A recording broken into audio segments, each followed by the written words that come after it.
Shalom, shalom, bonjour, mesdames et messieurs bien-aimés dans le Seigneur. Comment allez-vous, très chers abonnés?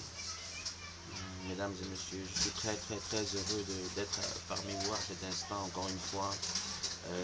D'autant plus heureux que nous avons atteint actuellement le nombre de 100 abonnés. D'accord, 100 abonnés, 100 personnes qui ont notamment décidé de me faire confiance, qui ont certainement parcouru certaines des vidéos que je propose au sein de ma page, qui ont certainement eu à prendre connaissance du contenu de ces dernières et qui ont très probablement davantage été intéressés par, peut-être pas partout, mais par quelques vidéos que j'ai mis à disposition de mes abonnés que vous êtes au sein de ma page. À ceux-là déjà qui m'ont fait confiance, je tiens à venir vers eux afin de les dire merci encore une fois pour cette confiance donnée, pour cette confiance offerte. Mon souhait est que cette page, vous savez, ou cette chaîne, ce n'est pas seulement ma chaîne, c'est certes la chaîne qui est gérée par moi, mais c'est aussi votre chaîne, parce que le contenu qui sont mis à disposition de ceux qui peuvent y avoir accès sont tout simplement mis à disposition parce que vous pouvez y avoir accès. Et donc je crois que certainement elle n'est pas parfaite. J'attends toujours vos conseils en ce qui concerne un certain nombre de choses. J'attends toujours vos commentaires, bien sûr, vos critiques constructives en ce qui concerne cette page. Bon, l'actualité pour le moment, c'est tout simplement la finalisation de mon livre que je mettrai à disposition de vous très prochainement. Ce livre, mesdames et messieurs, mes chers abonnés, porte tout simplement le titre de Coup d'État. Je reprends le livre que je suis en train de finaliser, n'est-ce pas, la conception. C'est un livre que donc je mettrai bien évidemment quelques extraits au sein de cette page afin de vous permettre, n'est-ce pas, d'avoir une idée de ce dernier. Peut-être que je mettrai l'introduction et pourquoi pas la conclusion, ou bien seulement l'introduction ou seulement la conclusion, pour vous intéresser encore davantage à vous intéresser à ce projet Coup d'État. Coup d'État, c'est tout simplement quoi? C'est Coup d'État, et je rappelle que la principale problématique de ce livre Coup d'État que je compte mettre à disposition du plus grand nombre, c'est tout simplement l'auteur d'un coup d'État est-il un homme fort ou un homme faible? L'auteur d'un coup d'État est-il un homme fort ou un homme faible? C'est une question qui m'a davantage été, qui m'est apparue dans mon esprit alors que j'étais en train de regarder les informations sur France 24. Vous connaissez l'actualité au Burkina Faso, et j'avais pas souvent fait attention à cette expression. Alors que je regardais le journal sur France 24, j'ai entendu une des journalistes dire ceci, présenter, n'est-ce pas, le capitaine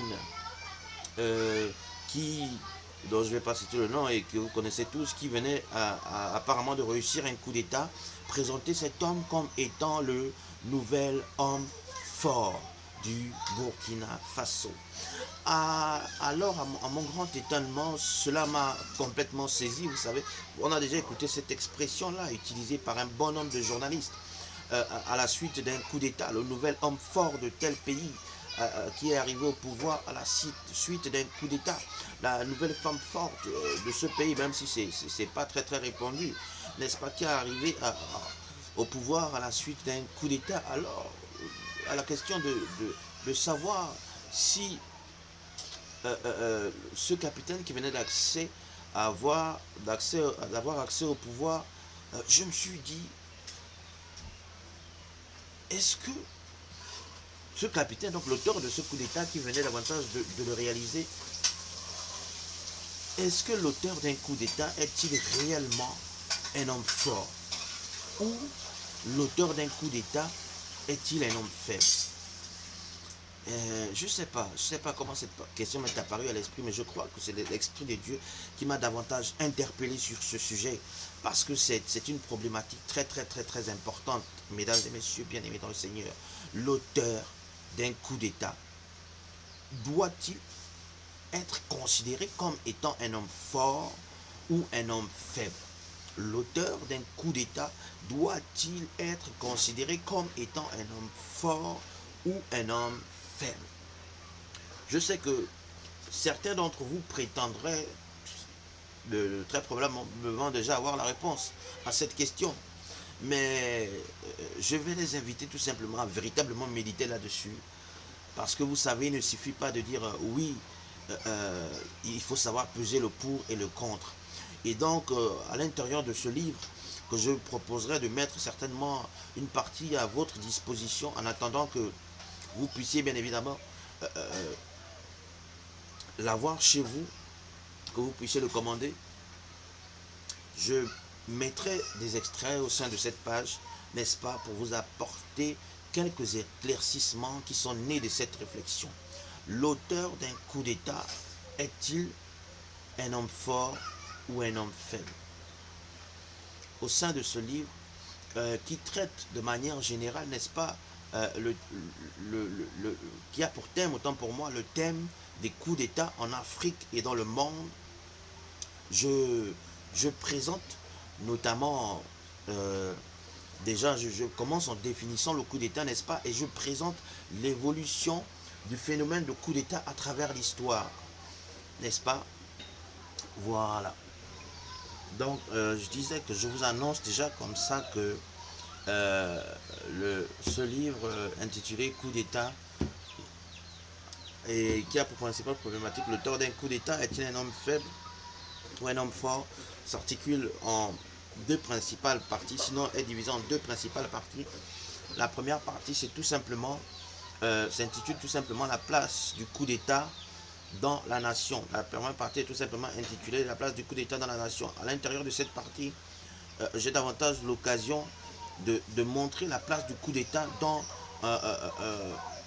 l'État, dans une situation d'état de non-droit, mais également la place du coup d'État dans une situation d'état d'urgence, mais et dans au niveau du plan C, j'ai l'occasion de montrer la place du coup d'État dans une situation d'état de droit. Et dans la seconde partie, j'ai l'occasion d'aborder, n'est-ce pas, les origines du coup d'État. Les origines du phénomène du coup d'État. Les origines, ici je vais tout simplement dire les raisons. J'ai l'occasion de vous exposer quelques raisons, n'est-ce pas? Mais également, à côté de ça, je présente l'intérêt du coup d'État pour ces auteurs. Mais à côté de ça également, je présente les risques auxquels ces auteurs s'exposent davantage. Donc, ce livre, je crois, est un livre qui invite davantage à la réflexion, à une interrogation fondamentale, à savoir, l'auteur du coup d'État est-il un homme fort ou un homme faible? L'auteur du coup d'État est-il un homme fort ou un homme faible? Vous savez, pour répondre à cette question, j'ai dû méditer longuement. Mais j'ai surtout dû me poser la question, qu'est-ce qu'on entend par homme fort? C'est quoi un homme fort? Je ne parle pas d'un homme fort du sens de l'opinion, mais un homme fort du point de vue de la raison. Qu'est-ce que c'est un homme fort du point de vue de la raison? Je pense que c'est une question fondamentale qui m'a permis davantage de répondre à la question, l'auteur d'un coup d'État est-il un homme fort ou un homme faible? Est-ce que quelqu'un me comprend? Donc, préparez-vous tout simplement, ça ne va pas tarder. D'ici 2 ou 3 jours, certainement, j'aurai l'occasion de vous mettre un extrait. Mais je voudrais comme ça, déjà, pour ceux qui s'impatientent, vous mettre un peu du miel à la bouche en vous lisant cette petite amorce. Voilà qui dit tout simplement, un homme fort au sein d'un pays, c'est celui qui a la même mise sur une ou plusieurs institutions fortes. Une institution véritablement forte est une institution au pouvoir légitime et légal. Une institution forte tire sa légitimité du peuple et sa légalité de la Constitution.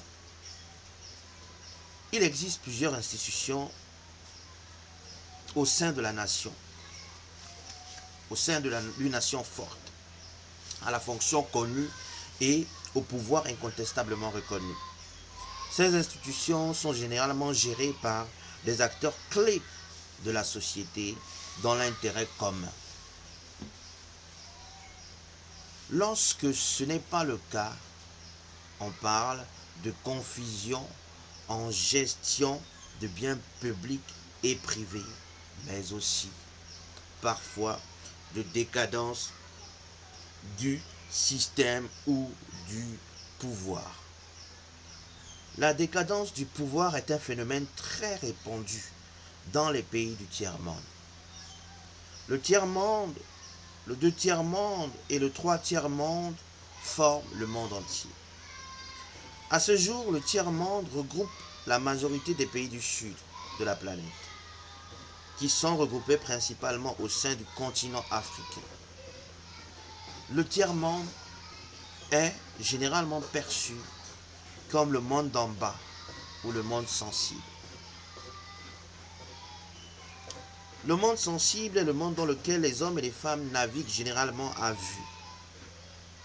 Un navigateur à vue est une personne, une personnalité ou un personnage qui se laisse conduire, la plupart du temps, par ses sens naturels.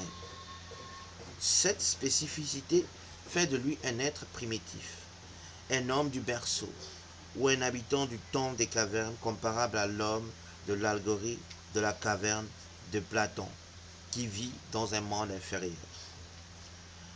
Les habitants du monde sensible, lorsqu'ils se conduisent entre eux, dans certaines conditions, sont comparables à des aveugles, qui conduisent d'autres aveugles.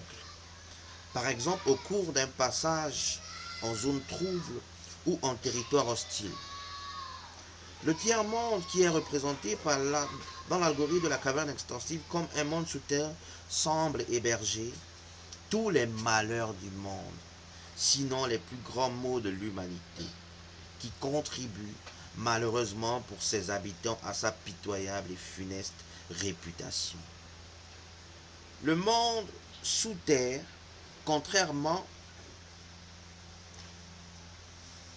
au monde sur terre,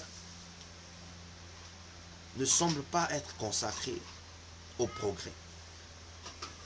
Le monde sous terre est en réalité représenté dans l'allégorie de la caverne extensive comme étant le monde d'en haut.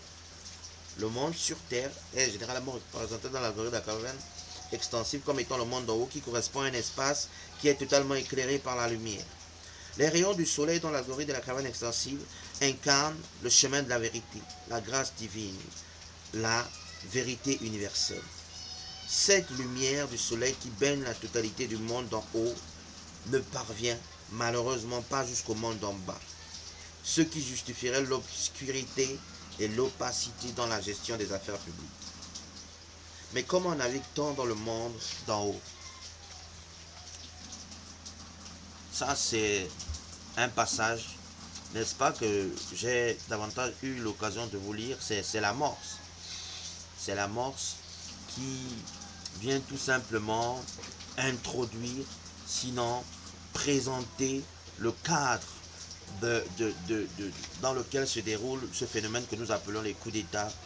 C'est-à-dire, il y a le cadre ou l'espace dans lequel ces phénomènes de coups d'État vont avoir l'occasion de se dérouler. Il y a, n'est-ce pas, l'espace que l'on perçoit comme étant le tiers-monde, mais il y a également l'espace que l'on perçoit comme étant le deux tiers-monde.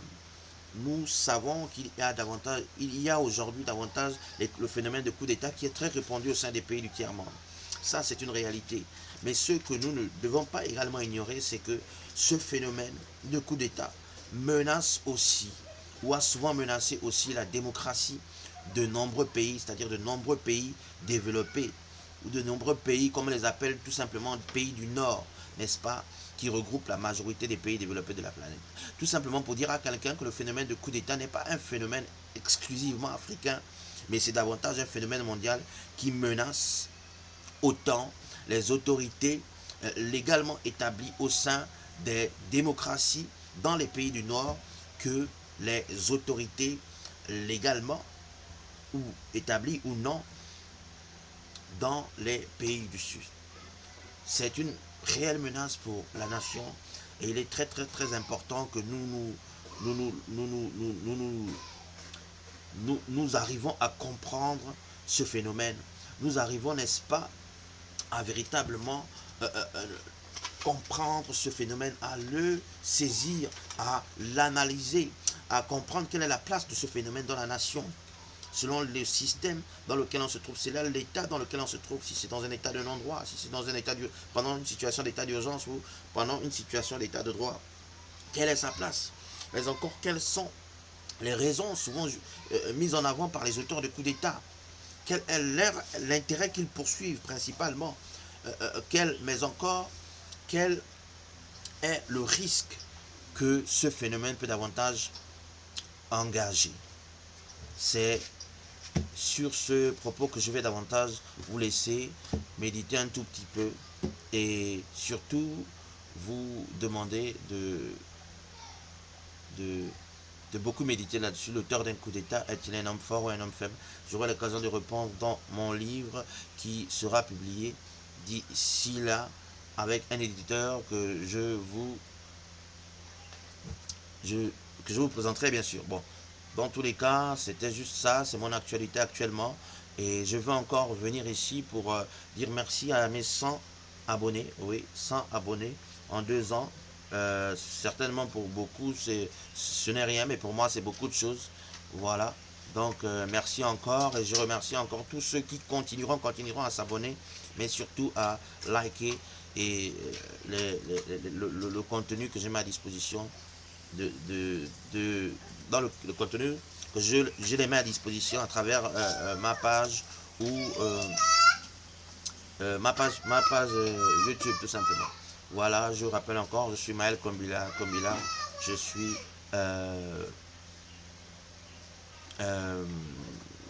je vais me présenter comme quelqu'un qui croit beaucoup en Dieu, mais également qui a de profondes qui médite beaucoup sur l'avenir du monde, sur certains phénomènes qui touchent le monde et qui a l'occasion, n'est-ce pas, de réfléchir et puis de proposer des réponses par la grâce de Dieu. Je vais tout simplement encore vous dire au revoir et à bientôt.